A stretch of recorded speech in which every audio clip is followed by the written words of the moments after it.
Diamond, D-I-A-M-O-N-D. A precious gem of the most valuable kind. When pure, it is clear. Diamond, D-I-M-O-N-D. A family name bringing traditions of love, hard work, and moral values. This is the Diamond Education Podcast with my mom and dad, Johnny and Kelly England. Welcome to the Diamond Education Podcast with John and Kelly England, your hosts. We're here to help you find the most valuable education for your child. We are excited today to have Kaity Broadbent on with us. Kaity Broadbent is the Chief Empowerment Officer and Head of Learning at Prenda. Prenda is a network of microschools designed to help students to be empowered in their own learning and thrive. Prior to Prenda, Kaity was a speech language pathologist in public schools and in medical settings. Over the last decade, she has focused on understanding the factors in student motivation and engagement. She has discovered the vital role that connection and relationships play in a student's mental health and learning. Those discoveries led to the educational practices that drive student empowerment and achievement at Prenda. Over the years, she has developed curriculum, homeschooled, built schools, blogged, coached, and mothered her 4 amazing children. She is a certified peaceful parenting coach and loves to help people understand the art and science of empowering learners. Kaity put all her skills together while moonlighting as Adventure Kate in Prenda's literacy program, Treasure Hunt Reading, a free online resource available to anyone with the internet. And the link will be in the show notes below. Kaity, welcome to the Diamond Education Podcast. Thank you. I'm so excited to be here. Yeah, we're excited to have you on. And so we always like to begin our podcast, since we are talking about education, with defining it. So Kaity, what is education? That's a really good question. I feel like the word education has been hijacked a little bit.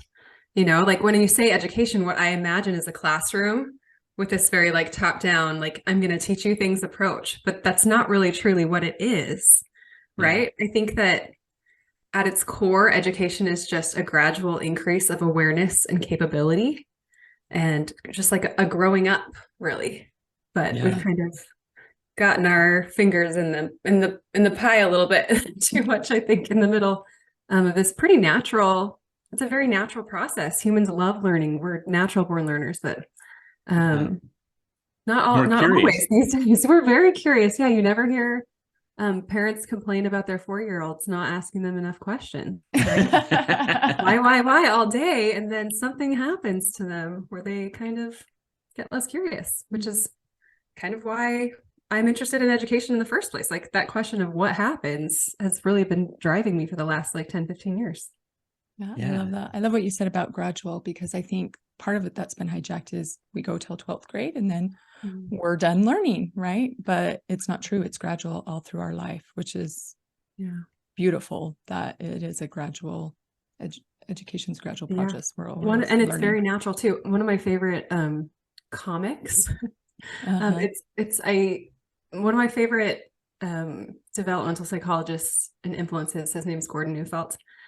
He runs an organization called the Neufeld Institute, and I've learned so much from them. But he showed this little comic in one of his lectures. It shows a butterfly.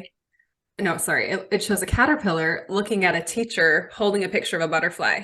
And then the caption is, studies show that the longer the caterpillar looks at this like lesson plan, the more likely it is to become a butterfly. And so it's like, wow, the caterpillar naturally, and then this like teaching is going to get the credit of like this very natural process. So that's kind of what happens a lot, I think, in education. We think we're doing all these things, and really it's just the potential and curiosity in every human to learn and grow and develop and be successful. Yeah, I agree. No, that's such a great point of the natural curiosity of children, and how they really do just ask questions and they do want to learn. And for some reason, that's really why we're doing this podcast, is to help parents understand that it isn't just a classroom setting where children can learn. They can learn in all kinds of places and settings, and sometimes they learn better in different settings. So. Yeah, there's a great book I'd recommend. John Holt, he's kind of like the father of the alternative education movement in the 60s and 70s. He has a book called Learning All the Time. And even if you don't read the book, just the title I think is instructive. Yeah. Right? Like, we are learning all the time. You can't stop someone from learning. The brain is always engaged in something, whether or not that's a productive, quote unquote, thing or not. Yeah. Yeah. Doesn't matter. The brain is always on and always observing and learning. Yeah. Yeah. That's awesome. I love that. So, Kaity, tell us about the history of Prenda and how it came into existence. Sure. Yeah. It's a long, exciting story. So our founder, Kelly Smith, started Prenda with something called Prenda Code Club, actually. And he was going to libraries, setting up these he just wanted to teach his 8-year-old son to code initially. Just started with him and his family. And then they put flyers up around the neighborhood and got a few more kids to come to the library. And he was just teaching them coding. And interestingly, the library loved this, and the librarians really caught on to this idea of hosting these code clubs, and word kind of spread from library to library because librarians talk, and soon other libraries wanted these code clubs. So Kelly was like, all right, maybe I can get some of my other engineering friends to kind of come and host these code clubs and be kind of the professional in the room. So they tried that. And then there were a few libraries where they couldn't get friends that knew about engineering professionals. And so the librarians wanted this program so desperately. They're like, we don't care. We'll run it. And they're like, we don't code, but that's okay. We'll just figure things out. And over time, what they realized is that the attendance and excitement around the code clubs that were run by highly trained professionals, the kids weren't that excited about them.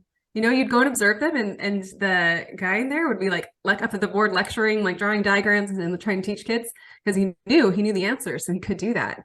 And the kids were pretty disengaged. They felt like they were being lectured at, right? But then you go to the code clubs that were run by these non-professional, non-coding librarians, and it's thriving. All the kids are helping each other, and Kelly just taught the librarians kind of a little 3-step process to prompt kids through not knowing something, how to go from not knowing something to knowing it without teaching them, just kind of scaffold that learning process.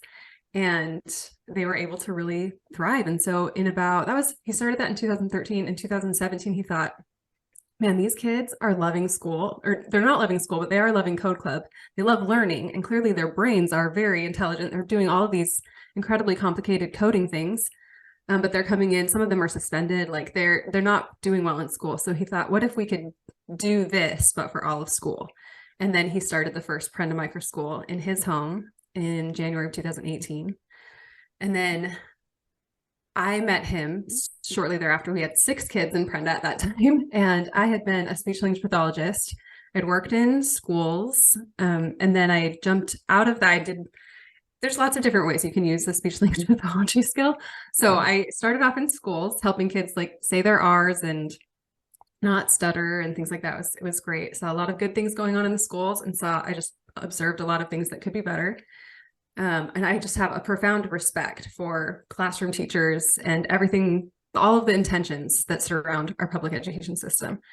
But then I jumped out into the medical world, and I started working with people who stroke victims. I was doing cognitive linguistic stroke therapy. I saw these two kind of the beginning of life and closer to the end of life, working with the elderly. And I saw a difference in motivation when I was working in the schools with kids. 90% of my job was bribing them to do stuff. It's what sticker do you want? What candy will you work for? How can I take this articulation exercise and turn it into a game? I felt like a circus clown, right? Just trying to get attention and figure out how to get these kids to move forward. And they hated it. They were dragging their feet every step of the way, did not like it. And then switch over to working with adults, and they're paying lots of money to talk to me, begging me for extra homework. I walk by them in the hallways. They're like, Kaity, you have 5 minutes. It doesn't sound like that because they can't talk anymore. So you just kind of hear them mumbling a little bit. You know that they want to talk to you. They're so cute. So and then I started having kids. This was all when I was pregnant with my first. And so then I stopped working, had a slew of kids. And I thought, man, what are we going to do for school? Because I want this motivation to stay. And so I started digging really deep into the psychology of learning, the neuroscience involved in motivation and learning, and just discovered this whole world that it's 30 or 40 years of psychological research, neuroscience, educational research that's just not really being applied anywhere. Mm-hmm. And I thought, man, that's a shame. We obviously know how to do things differently. We just can't get these best practices into the classroom for some reason. And so then I met Kelly kind of by chance, and I happened to live pretty close to him. And so I just drove to his house and sat at his kitchen table for like 3 hours and grilled him about everything and made sure he was a good person. And then left thinking like, man, microschools is going to change the world, because I'd been homeschooling. And so I was feeling like, man, in the homeschool world, I have a lot of autonomy and control over my kids' education. And I like that. I like being super involved. Yeah. But I also feel tired and it's stressful. And I always question like if I'm doing a good job, because I'm not an elementary school teacher, right? I don't have that expertise. So I'm like questioning myself. And then I'm worried about, you see all of the socialization memes on the internet, and that makes you second guess keeping your kids at home sometimes. And all of these things are in my brain. And like, oh man, if I have if I'm using a microschool to educate my kids, it's like, I don't lose all of my autonomy. I still have this control and like influence because it's so small and so local. And I get some of the community and I get some of the support, and I have a little bit of separation from my kids, but not too much. We do like a shortened day. So it's like, oh, that is a really great solve for me as a homeschool mom. It's a really good balance. And then looking at it from like a kid in a big classroom who's maybe not thriving or maybe being bullied or something like that.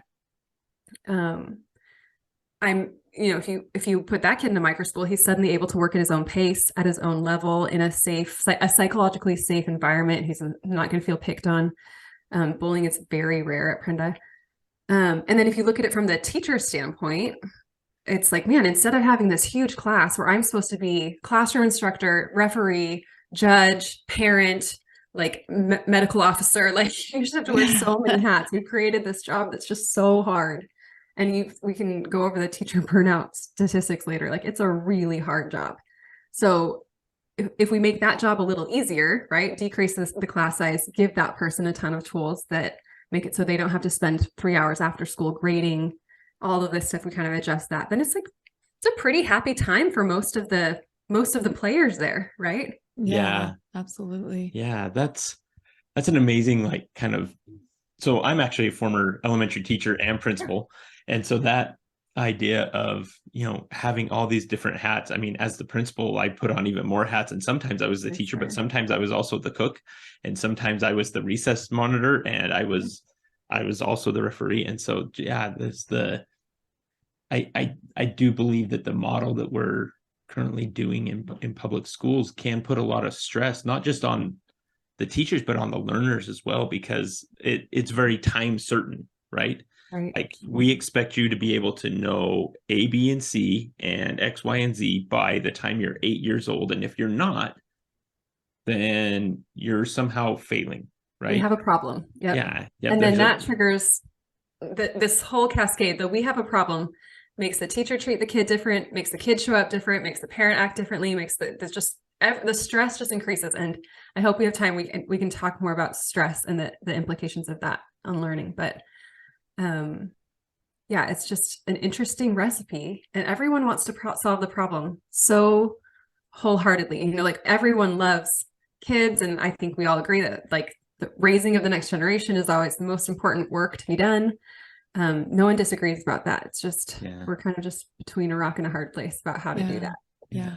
And I think, and we can get into this later, but I think what's interesting is that you have done the research, because John and I are involved in a lot of politics and different things. And we find a lot of programs get started that have no research or no backing behind them, whether it deal with mental health, literacy, all those things. And when I started to do research into the public schools, I was just like, why are we doing this? Like, and it sounds good, right? It sounds like emotionally good or things like that, but it actually doesn't have the research behind it. So I think it's so important. I love that Prenda is doing the research and actually trying to address what the research is saying and totally see what helps the kids. So which actually leads us into like our next question, which is, how is the Prenda model different from a typical model that we would see in like a public schools or many private schools? Sure. Yeah, that's a great question. So even the word like microschools, sometimes we use the word learning pod as well. We kind of use them interchangeably. It can mean a lot of different things. You can define that, and it's a very ambiguous term. But for us, a microschool means a group of 5 to 10 kids. So 10's our max. Some of our guides, we've helped over 1,000 people start schools like this.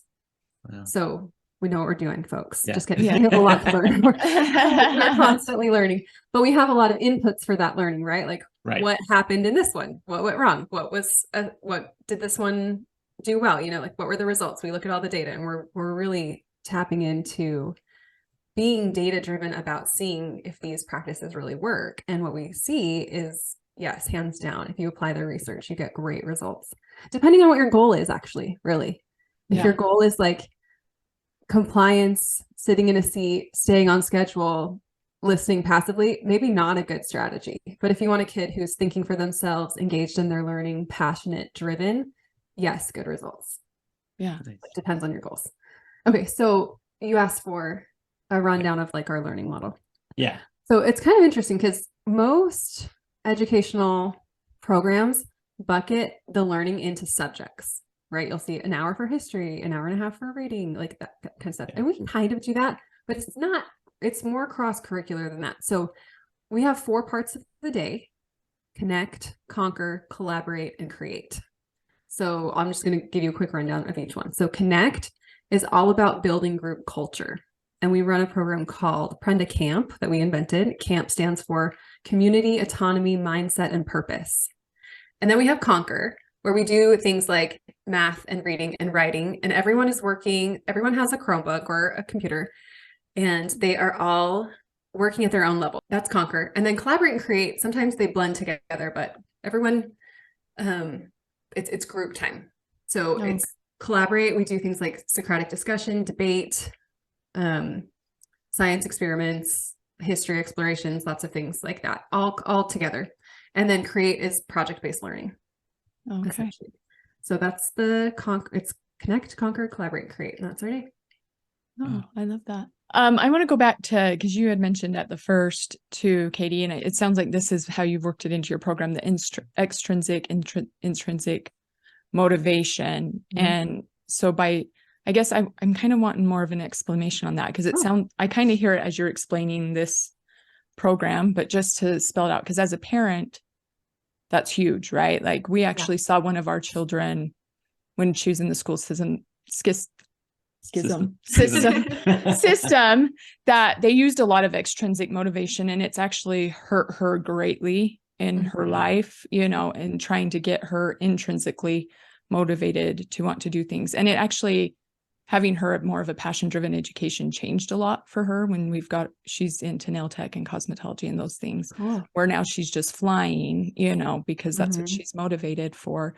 But yeah, I would love to hear more on this intrinsic. And actually a funny story with that is we had a school counselor, actually, she was behind, like I think she had an F in a class or something like that, right? And the school counselor's like, well, what grade do you think you can get? And it's like, I can get an A. Like I can get an A in the 2 weeks that are left in the term or whatever. And the counselor actually said like, ooh, that's kind of a hard goal. What about a B? And like, we actually walked out and we told her like, you can get the A. Well, she was mad. Our daughter was mad. Like, she was like, because the counselor was trying to give her like, come in and I'll give you a treat when you get that B. And she goes, I'm going to get an A and I don't want the treat. And she did it. Yeah. Drop the mic. That is amazing. So it was so like, proud of her. I think what motivated her is the naysayer counselor, which is kind of an intrinsic motivation. But this is like the core of it. So what we saw in that story, which I love, is grades are already an intrinsic motivator.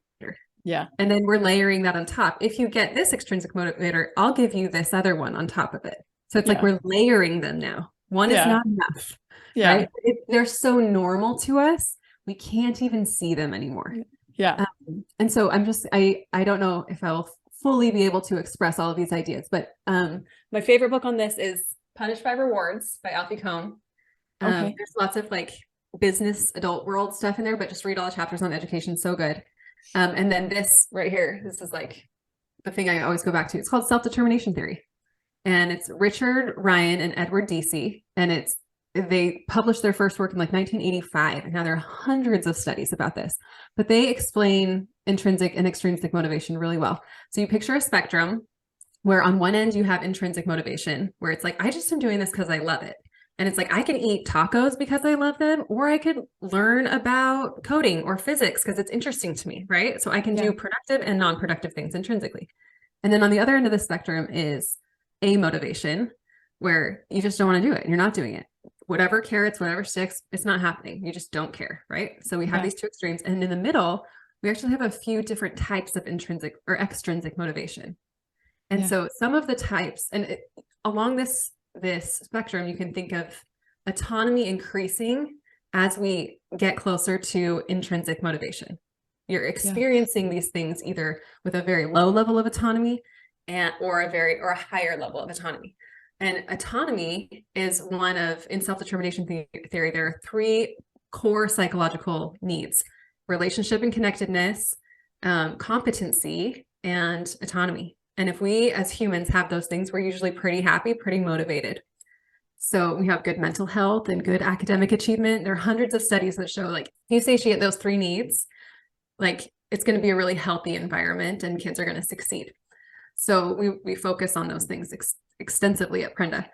Not always perfectly, but it's always a goal. So in the middle of this spectrum, we have 3 different types. And it's actually 4 different types. So I simplify it because you get into a lot of like psychology words and you lose people. So you lose me too. So essentially the like lowest level is like bribes. I call it like the candy level, where you're just giving a physical thing a point, or you're withholding something. You can't go to recess, or you can't go to the park, or I'm going to ground you.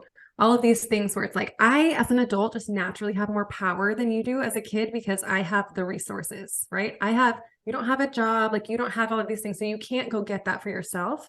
So you're dependent on me, and I can, if I want to, use those things to control you. But that only works as long as you are bigger than them and as long as they care about what you have.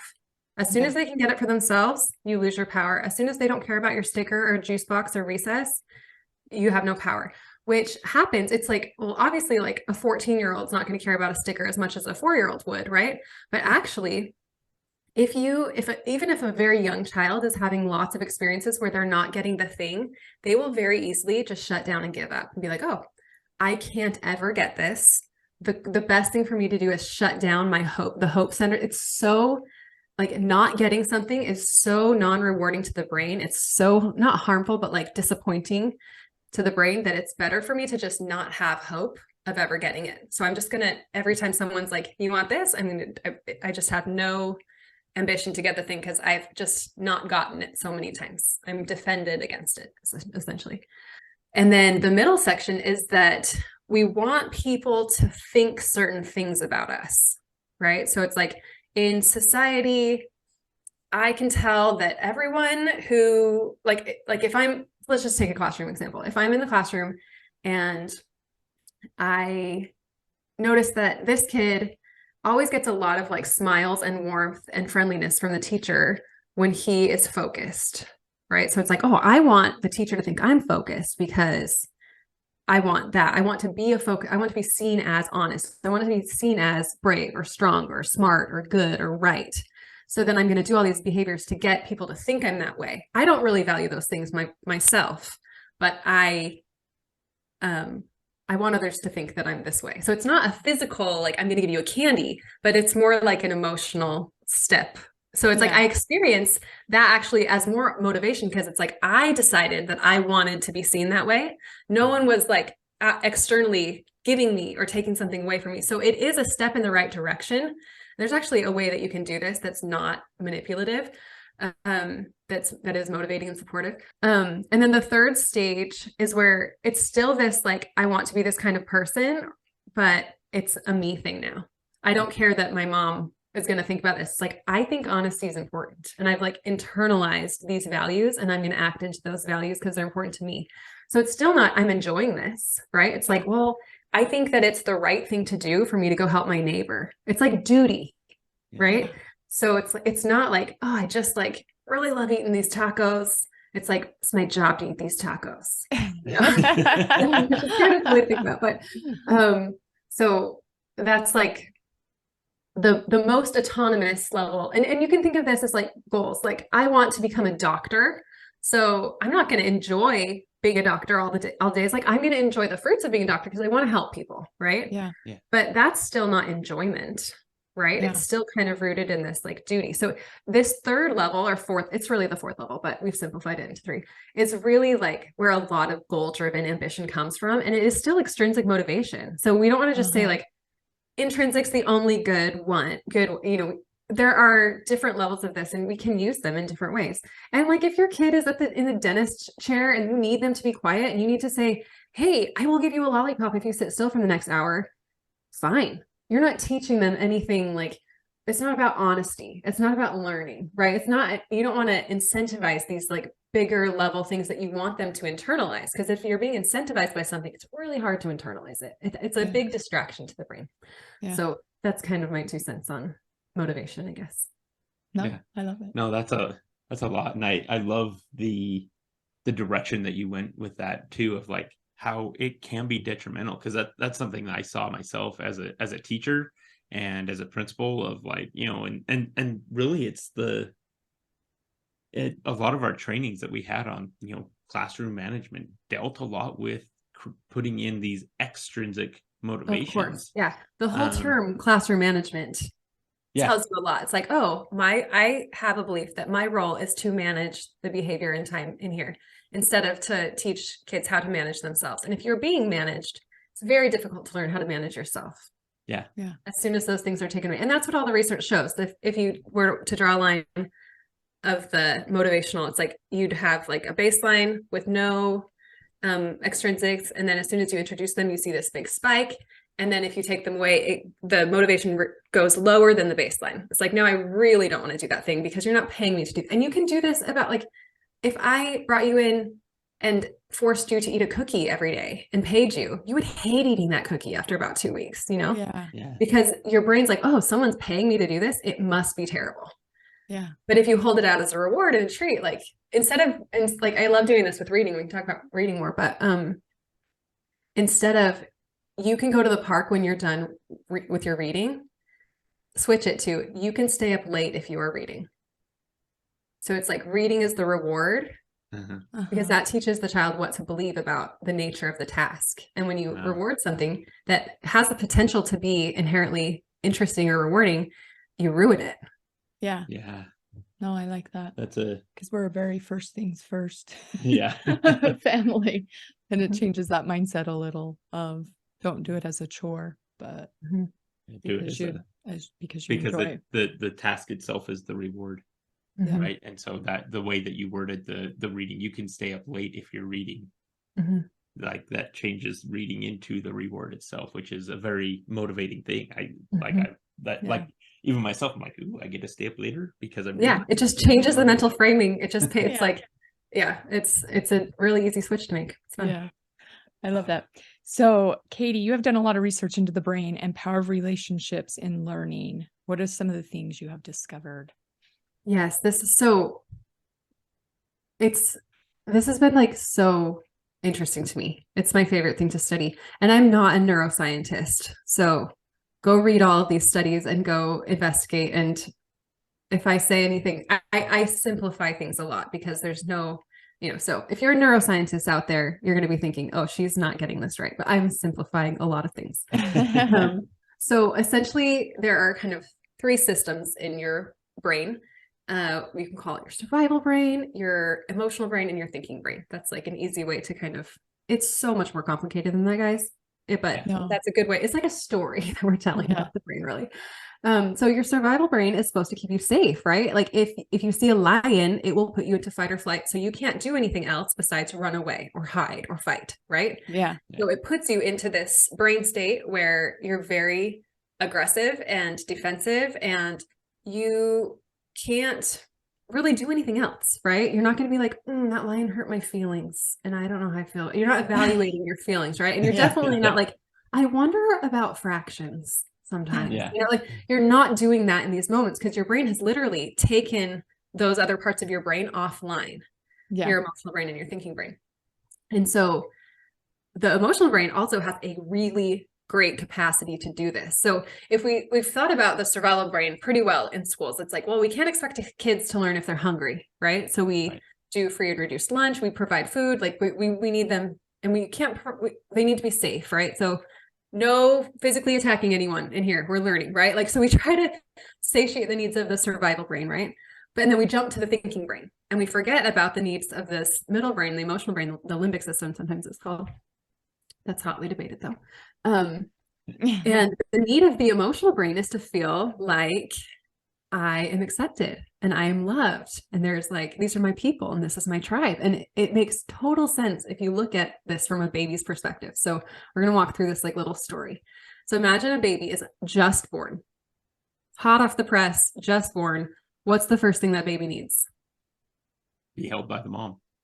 Not quite. Food and what does it need immediately? What's everyone very concerned about? Breathing. It needs to breathe, right? So like we can't do anything else unless we're breathing, I have right? 5 kids. I should have known that. All right. Those moments are always very chaotic.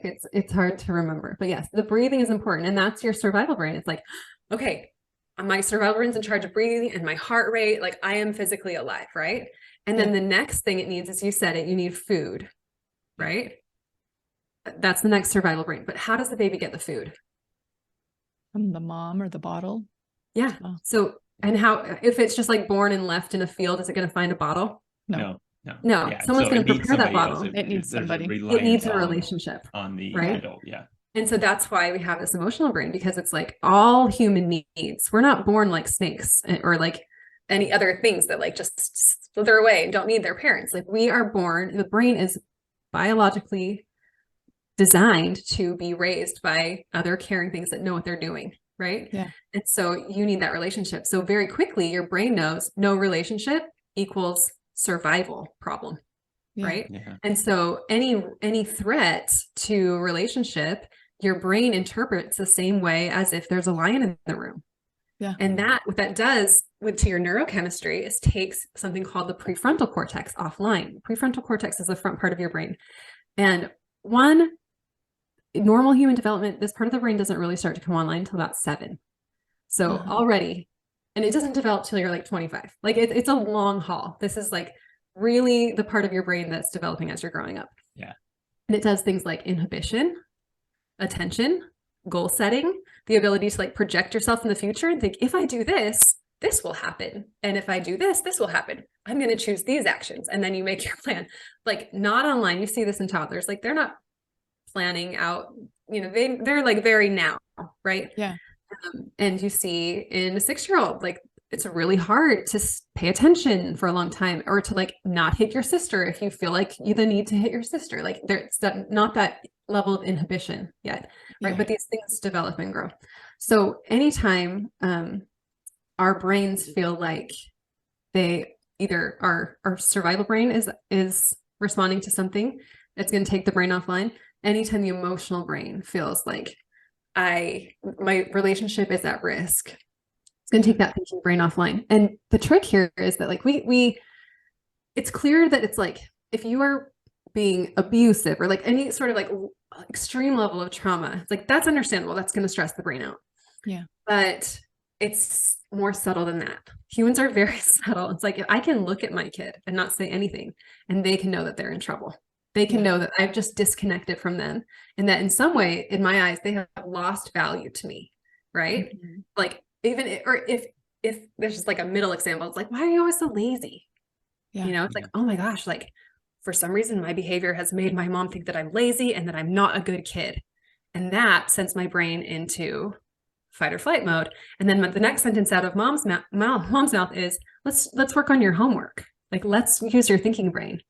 And then that doesn't go well. And we're just constantly in this cycle, because as parents and as society's taught us to parent in this way that is very withholding of like our love and acceptance, our pride. It's not like we're not running to the neighbor's house bragging about our kid that got a C+ on their math test, right? That's not going on the fridge. Even though if they worked super hard, even if it's like a really hard one, C+. Yeah. Like, we're not running over there saying, look how hard my kid worked. Look how he didn't give up. Look, I'm so proud of him, right? We don't do that unless they get a good grade or they get a scholarship or something. These are the things that are talked about.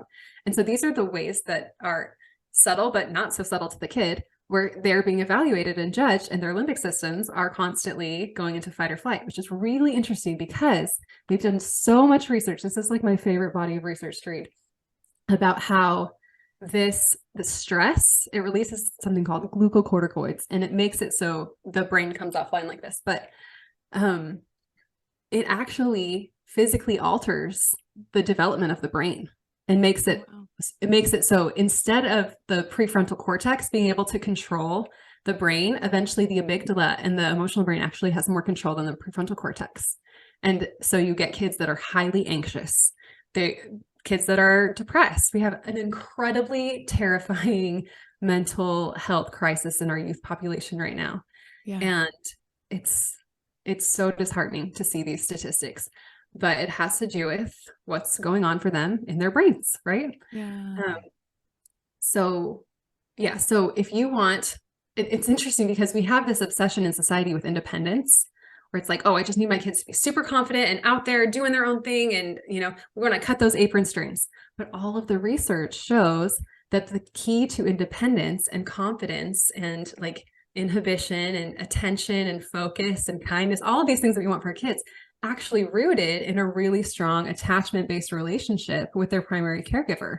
And they've actually done studies that show that you can predict with 77% accuracy whether or not a kid's going to graduate high school based on the level of attachment they had with their primary caregiver when they were 4. Wow. So it's like the neurosculpting that's happening, it really like tracks your brain for development. If like your brain's getting lots of co-regulation from the adults in your environment, like when you are stressed, it's not like we're saying the kids should never be stressed. Actually, low levels of stress in this cycle is actually very healthy for the brain. It's good. But it's when it's so intense and it doesn't go away that it becomes this kind of long-term effect where essentially what your brain is telling your body is you're always in fight or flight. Like there's always a lion, right? You can never worry about learning or developing because you always have to be on the defense.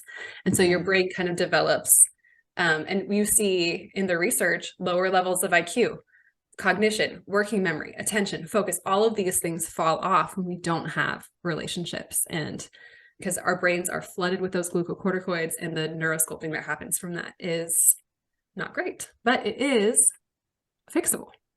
The research also shows that you can take a kid who hasn't had that and give it to him, and then the brain returns to this level of peace and calm and can function again. Sorry. So that's very hopeful. And it doesn't have to be a parent. There's actually studies that show that parent-child connectedness or school connectedness protects kids against like almost every mental illness, physical, like risky behaviors. It's just like if they feel connected to an adult, they're going to be okay. Yeah. And I love it. Even what you said about the brain too, that attachment that parents, that's a huge role. Yeah. So that I hope parents recognize that role in the brain for that child, and we all can step up to that. Right. Yeah. And I think I maybe feel like I made it sound too complicated. Literally what I'm talking about is like having a warm tone of voice with your child, making eye contact with them, like making sure they know like that you are a safe place regardless of their achievement level. Like the actual like implementation of this is very simple. Yeah. But it does so much. So Kaity, you've talked a lot about brain research and your experiences with schooling and curriculum development, and you helped develop treasure hunt reading. So why is this reading program needed, and how is it different from what maybe we would find in a traditional model? Such a good question. So we have like I don't think most people know this, but we have a major illiteracy problem in our country. 54% of adults in America read below a 6th grade level. Wow. Just like think about that for a second. 54%. And then just in the most recent Nation's Report Card, like proficiency testing, 4th graders, 32% of them were proficient in reading, 29% of 8th graders, 37% of 12th graders. So like we're hitting about a third of the kids, which is really interesting. And there's been a lot of drama, I'll say, over the last 50 years, honestly, about how to teach kids how to read. And I remember having this thought when I was like 15 in high school. I was like, I remember like the place I was at my high school when I realized like, why haven't we figured out the best way to teach people how to read? Like we've been reading for so long, like how we have not figured this out yet.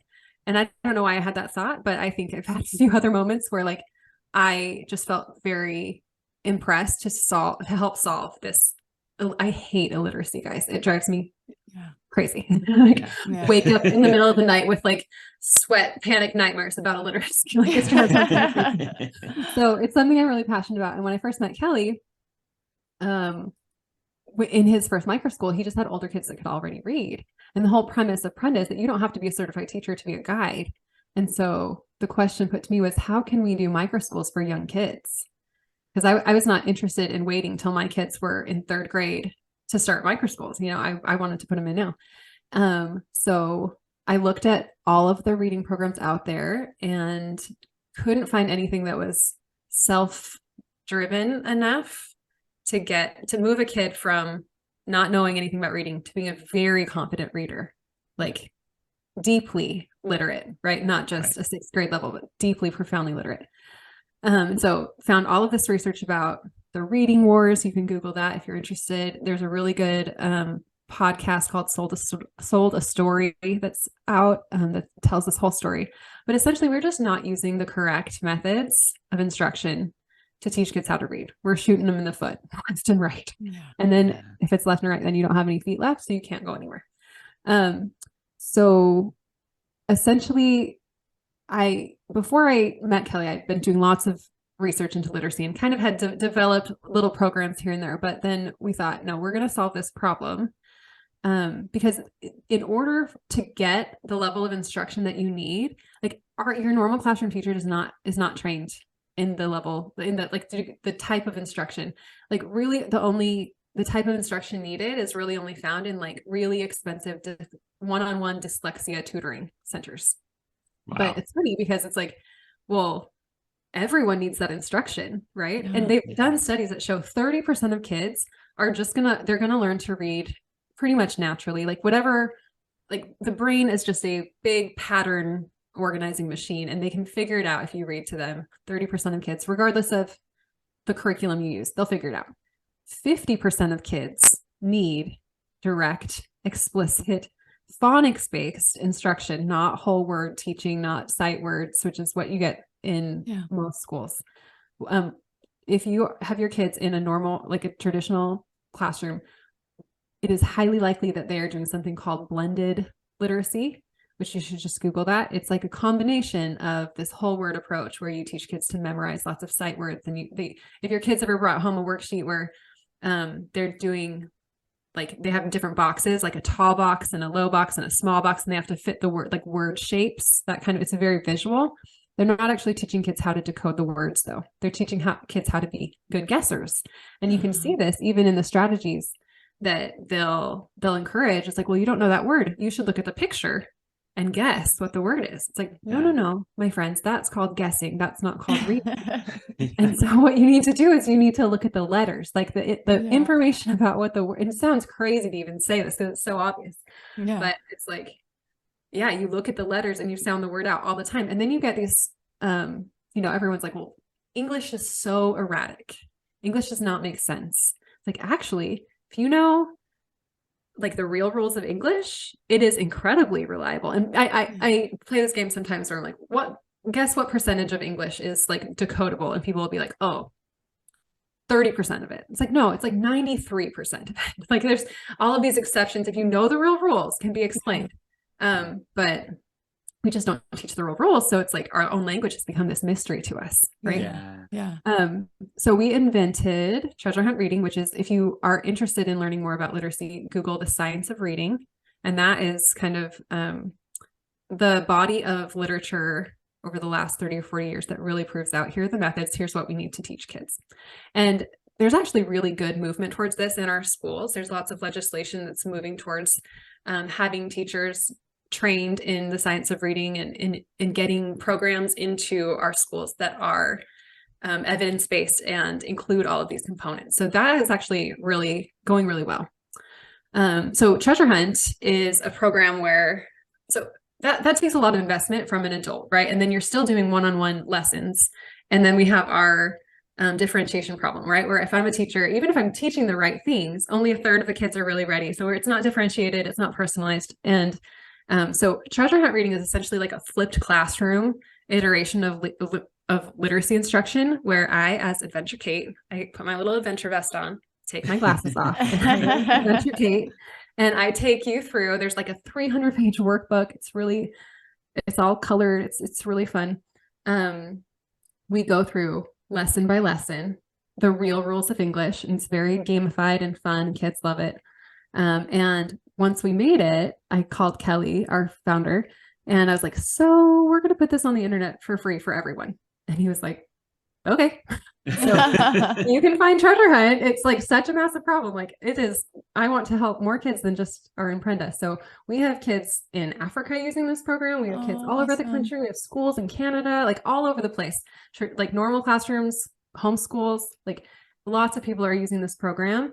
And it's so fun to hear people write in, and sometimes kids will like write me letters as Adventure Kate, but like they can read now, and it's like they've tried every other program and they have dyslexia, and like they just are so demoralized because they can't read, and then they find treasure hunt and it just walks them through in like a very gentle way. We talk about growth mindset, and I try to destigmatize making mistakes. We talk about how every mistake you make is a forward step on your journey. It takes 1,000,000 mistakes to learn to read. So we're constantly trying to destigmatize that, to re-engage them into hopeful learning, right? Yeah. And then I take all of the science and I integrate it into a video, essentially. So if you follow along with the video, you're going to be using your whole body to learn. It's going to be multisensory, multimodal, like all of these things. I teach the articulation and voicing because I'm a speech language pathologist, so they can feel the sounds in their mouth. Like it's a very deep instruction. And you, as the adult, you're the helpful adult, and your only job is to make sure that they master each lesson before they move on. And you can watch the video with them. You can learn alongside them. My 8-year-old taught my 4-year-old how to read with this program. Wow. So it's very it's self-paced. You watch the video, you master the thing, you move on. If you need to stay there, there's extra games, there's extra lessons. You can stay there for as long as you want. But it's just been really exciting to watch all of these kids learn to read and like really feel this sense of self-mastery and deep literacy. Like they're not like reading, when you finish the program, it's like, you can read Charlotte's Web. It's not like I am in this like easy reader, and it's like, no, I can access language. And it's really powerful. So yeah, free. It's going to be on Amazon soon, which I'm really excited about. So that would be the workbook, would be on workbooks Amazon. on Amazon. Yeah. So right now, if you go to treasurehunt.prenda.co, you can all of the videos you can access. You can download the workbook. There's a little for helpful adults training video. It's 15 minutes, takes you through the whole program so that you can administer it. And then right now you can either take that digital file and print it at a local print shop, or you can print it off at home. And soon it will be on Amazon for cost, at cost. We're not trying to make money off of it. It's just our gift to the world. That's awesome. I love that. That's so amazing. To go back to that, so when I started homeschooling Katie, I wasn't taught the rules or anything, and Neither it was was I. so fun. Yeah.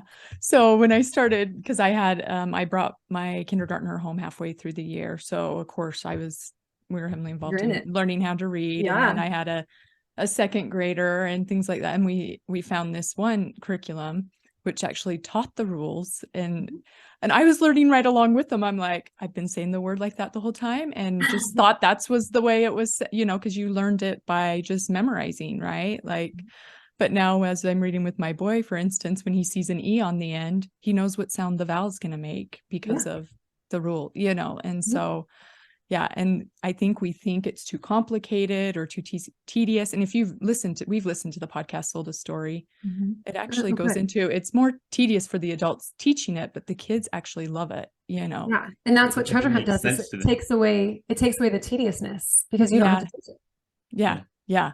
I love it. So thank you for developing that program. And because it is so needed. We noticed even with our kid, he was learning some whole word reading, and we're like, this is not. It was a different kindergarten teacher than what we had. All the rest of our children had, and so it made a difference too. So we were really surprised. Yeah, and decoding is not like the only aspect of reading. It's actually a really, it's like an equation. So this is called the simple view of reading. And there's so much reading, so much support for this. It's language comprehension, your ability to understand verbal speech and vocabulary times, like multiplied by your decoding skill. That equals your reading comprehension. So if you don't have this, like the hope for whole word language and language exposure is really good, right? Like we should be exposing our kids to deep, like lots of really good vocabulary, talking to them a ton. And that's kind of like what motivated the push for whole language, essentially. And we don't want to let that go. That's good, but we need the other half of the equation. Because if you're missing either half, anything times 0 is 0, right? So you have to have both halves. And we've been using this decoding or deep phonics half for a long time. Yeah, absolutely. Well, Kaity, you've given us a lot of your time. And we always like to end with one question, which is, who is one of your heroes from history and why? That's a good question. I'm going to say Viktor Frankl. He wrote Man's Search for Meaning. Like that book is just like really was a big transition point for me in my life. And I just love thinking about his example and like our power to choose our own attitudes and how we walk through life. And that is just something that I come back to every day. So Viktor Frankl. Oh, Good man. That's awesome. And I think it goes right along with what you guys are doing at Prenda. Absolutely. And just being self-motivated. So how can people find out more about Prenda or connect with you? Yeah, so prenda.com, that's our website. We're actually launching a podcast of our own called Kindled, with like an ED, like Kindle Education, Kindled. So you can follow that. We just actually launched our first episode. We're so excited about that. So yeah, anywhere you find your podcast, Kindled, with me and Adrian. And then we're starting a Kindled Facebook community. And what we're trying to do with this Kindled project is to go outside of Prenda, right? Like we have figured out a lot of, it's like, we have a Kool-Aid recipe of magic that makes it so kids love learning again and adults aren't super stressed. And we want to share that. So with Kindle, it's like, we're telling you the recipe to the Kool-Aid and sharing it. And you can put that in your homeschool. You can take it as a classroom teacher. You can use it if you're a soccer coach. Like, we just want these ideas to be out there. So that's prenda.com/kindled. There's blogs, there's podcasts. We're going to be making like video shorts and things like that. There's lots of good things to come. And then you can follow us on social media at Prenda Learn, anywhere you're on social, Twitter, Instagram, TikTok, anything at Prenda Learn. Did I say that? There you go. Yeah. Cool. That is Thank you, so Kaity. awesome. Thank you so much for being on our podcast. Thank you. It was so fun. Thank you for listening to the Diamond Education Podcast. You can connect with us on Twitter, Instagram, and Facebook at Diamond Education, DIMOND, or on our website, diamonded.com.